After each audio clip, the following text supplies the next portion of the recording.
ब्रह्म नमः। आप लोग कहिए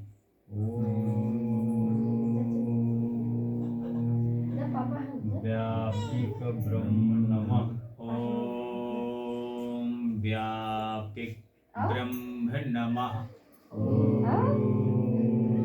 व्यापिक ब्रह्म नमः। ओम व्यापिक ब्रह्म नमः। व्यापिक ब्रह्म नमः। ओम अजन्मा ब्रह्म नमः। अजन्मा ब्रह्म नमः। ओम अजन्मा ब्रह्म नमः। अजन्मा ब्रह्म नमः। सभी प्रिय आत्माओं, सबसे पहले आप इस विचार को समझें, व्यापिक ब्रह्म क्या है। व्यापिक ब्रह्म शास्त्रों में बताया परमात्मा सर्वव्यापी है। मैं उस परमात्मा को मेरे अंदर जो विराजमान है, जब तक मैं उस विषय में नहीं जानूंगा, उस परमात्मा को अंदर वाले को आराध से जगाने की कोशिश करूं। हे प्रभु, मुझे चेतना दो। जगत में सर्वप्रथम आप देख रहे हैं, परमात्मा की महिमा कहीं भी प्रकट हो सकती है। परमात्मा की महिमा कहीं भी प्रकट हो सकती है।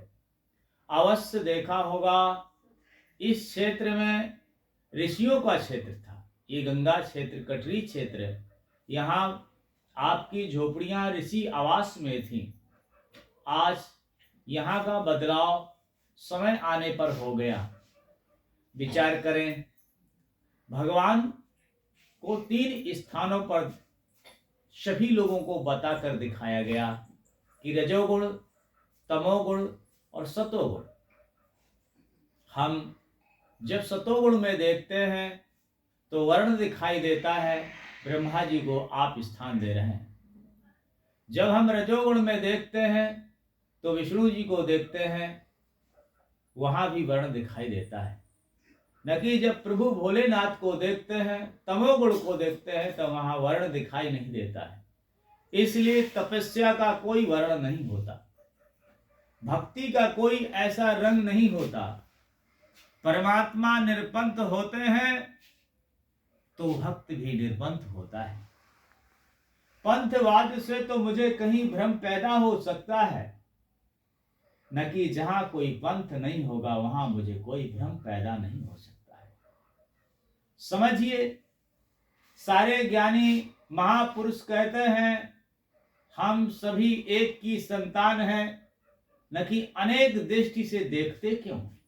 यही तो मेरा भ्रम है। अगर हम कहते हैं कि संसार में भेषनी पूजनी भेष है, ये कहने के कार्य से हम एक सिर्फ कहते हैं, मानने के लिए तैयार क्यों नहीं होते? क्योंकि हमारे अंदर वो अनुभव नहीं होता। जिस दिन ये हमारे अंदर अनुभव होता है, दया एक ऐसा साधन है, प्रभु को क्या, जगत को सारी चीज पैदा करने की वस्तु है तो दया है। आपने देखा होगा, इस वर्तमान में माननीय प्रधानमंत्री भी कितने भावों से कथा सुनते हैं। आप लोग छोटी मोटी व्यवस्थाओं में रहने के बाद भी कथा सुनने में आपका मन नहीं टिकता है। राजयोग अगर समर्थ रूप से वेदों शास्त्रों का ध्यान से सुनता है, उस पृथ्वी के सारे तत्व बदलने लगते हैं। बस यही है कि जब संन्यास योग कहने के बाद अपने विचारों को निभाने लगता है, तब धरती में देवलोक हो जाता है। ऋषि मुनि आदि सब तप तपस्या निस्वार्थ करके इस धरती के लिए बहुत कुछ ऐसा साधन प्रदान किया है। आज हम जिन विद्याओं को कभी पाने के लिए अवसर असंभव था, वो आज हम पा रहे हैं। उनको सदुपयोग की जगह दुरुपयोग कर रहे हैं। यंत्र, मंत्र और तंत्र। यंत्र से सारे जो मशीन के पुर्जे आज सारी खोजें बता रही हैं, इसी प्रकार से मंत्र से भी सारे साधन उत्पन्न किए जाते थे। बस इसीलिए हमें बैठना सुनना आवश्यक है। संख्या से रहित परमात्मा की अनुभूति होती है। संख्या से सिर्फ हम सुख साधनों को ढूंढ सकते हैं।